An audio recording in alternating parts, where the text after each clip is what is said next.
New Age Movement itu beranggapan bahwa alam semesta adalah manifestasi dari Tuhan. Tuhan itu adalah energi yang membuat alam semesta. Manusia ini faktor terpenting dalam pengerjaan alam. Sehingga sangat mungkin menyatu dengan alam. Inilah yang kemarin kita tulis, alam itu menyatu dengan manusia, dan ini konsep sudah terwujud. Apakah alam ini betul-betul sesuatu yang menyatu? Alam semesta ini diciptakan oleh Allah SWT untuk manusia. Kita ini disuruh untuk memakmurkan alam semesta. Kita dalam alam ini sama-sama makhluk. Sama-sama makhluk. Pada bagian berikutnya, yang keempat. Konsep New Age Movement itu adalah menyatu dengan alam. Dapat dicapai dengan membangkitkan jiwa, raga, alam pikiran atau kesadaran melalui meditasi, yoga, perenungan, kontemplasi, afirmasi positif, pencerahan jiwa, dan lain sebagainya. Jadi kita ini sebagai makhluk bernama manusia, lalu ada makhluk lain bersama yang namanya alam. Kita semua ini satu kesatuan, dan caranya menyatukan itu adalah menggunakan pikiran. Proses pencerahan jiwa. Kalau seseorang bisa menggunakan pikirannya dengan sangat baik, maka dia bisa mendatangkan apapun yang ada di alam semesta ini. Begitu asumsinya. Yang berikutnya, New Age Movement itu tidak mengakui Tuhan. Tidak mengakui Tuhan sebagai sosok personal, namun Tuhan itu adalah impersonal, atau maksudnya interpersonal, tidak berwujud. Dia hanya seperti energi. Ini ciri-cirinya. Nah, inilah konsep dasarnya. Sosok Tuhan, kita tidak sebut Allah dulu karena kita pakai konsepnya mereka.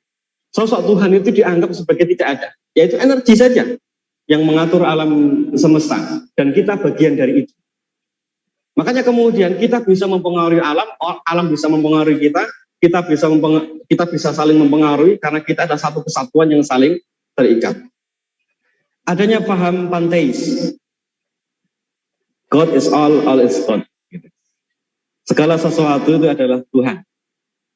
Karena asumsinya segala sesuatu adalah Tuhan dan Tuhan adalah segala sesuatu, maka untuk mencapai kepada Tuhan atau sosok yang absolut itu tidak perlu menggunakan teks kitab suci. Itu risikonya. Ini yang ciri yang berikutnya. Karena tidak adanya pengakuan sosok Tuhan tadi sebagai sosok yang disembah, hanya dianggap sebagai energi saja, maka secara konseptual, Nam juga tidak mengakui adanya konsep setan, iblis, roh jahat, dan lainnya. Karena semua itu hanya dipandang sebagai energi positif, energi negatif, atau sisi gelap saja. Nah, karena situasinya demikian, maka Nam tidak mengatakan bahwa mereka mendirikan agama baru. Ya. Tapi mereka mengkombinasikan dari semua nilai-nilai yang ada dalam agama, yang ujungnya adalah tidak perlu agama untuk mencapai sisi spiritualitas.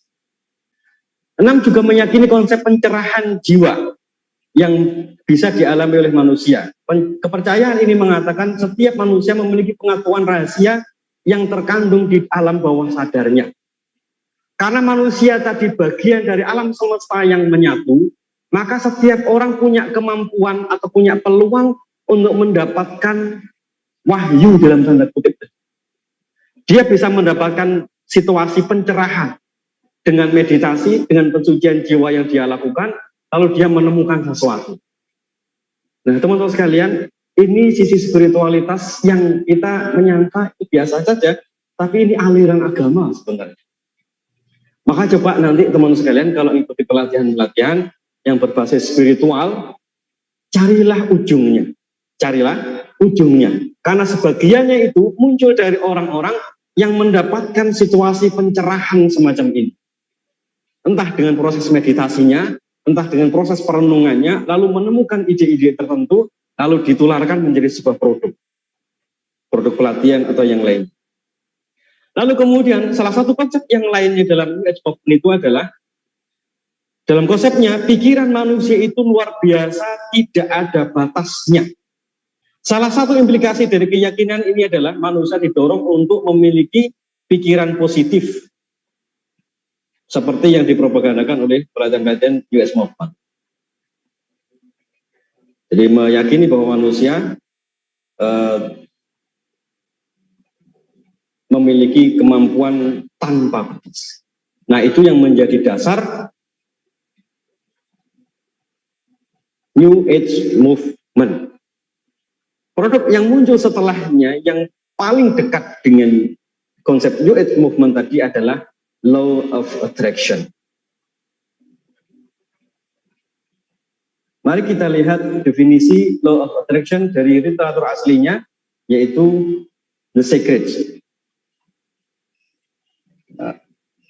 Saya akan bacakan satu persatu supaya kita tahu asal-usulnya, dan nanti saya sangat berharap kita tidak mengislamisasi konsep ini. Jadi bagi teman-teman yang nonton di YouTube setelah ini, mohon jangan berhenti nontonnya, karena pembahasannya akan selesai di ujungnya, di mana kesalahannya akan kita bahas di bagian akhir.